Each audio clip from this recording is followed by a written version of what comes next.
His Majesty King Hamad bin Isa Al Khalifa has been a proponent for change.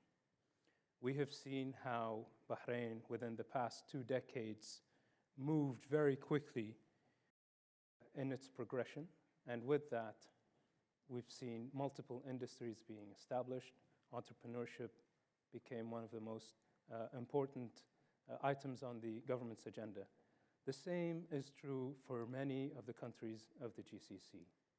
There are certain partners that countries can work with that have the ability and the history to assess where the threat is coming from and then start to push back on that threat. A recent example of this is back in August, His Royal Highness the Crown Prince of Bahrain was in Washington, D.C.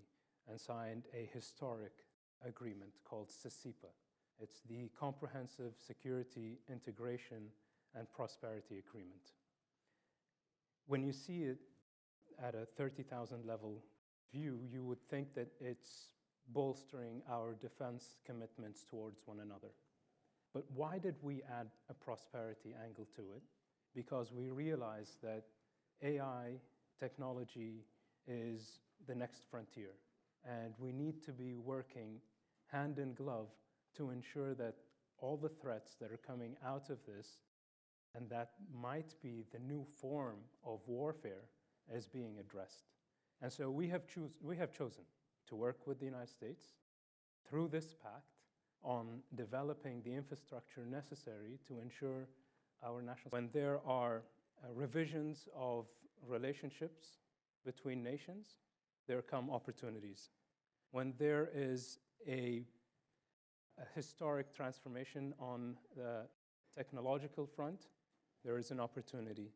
And so I think that this is a very critical juncture in time that will set us on a new trajectory. And to see students here with us today thriving for excellence is a good sign, not only for Bahrain, but for the entire region. With the support and backing of our governments, we know that we will have a brighter future for the younger generations. We're close to 2030. We've achieved so much.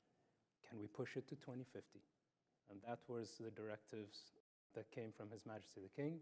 That's what His Royal Highness the Crown Prince is working on right now with what we call Team Bahrain, because at the end of it, we need input from different stakeholders. As time went by, governments in the region are moving from an operator to a regulator. What that does is it opens up so many opportunities in the private sector. Industries are being privatized, and with the privatization of industry, you start to see competition. Once competition is created, all of a sudden, you see a very different service to people.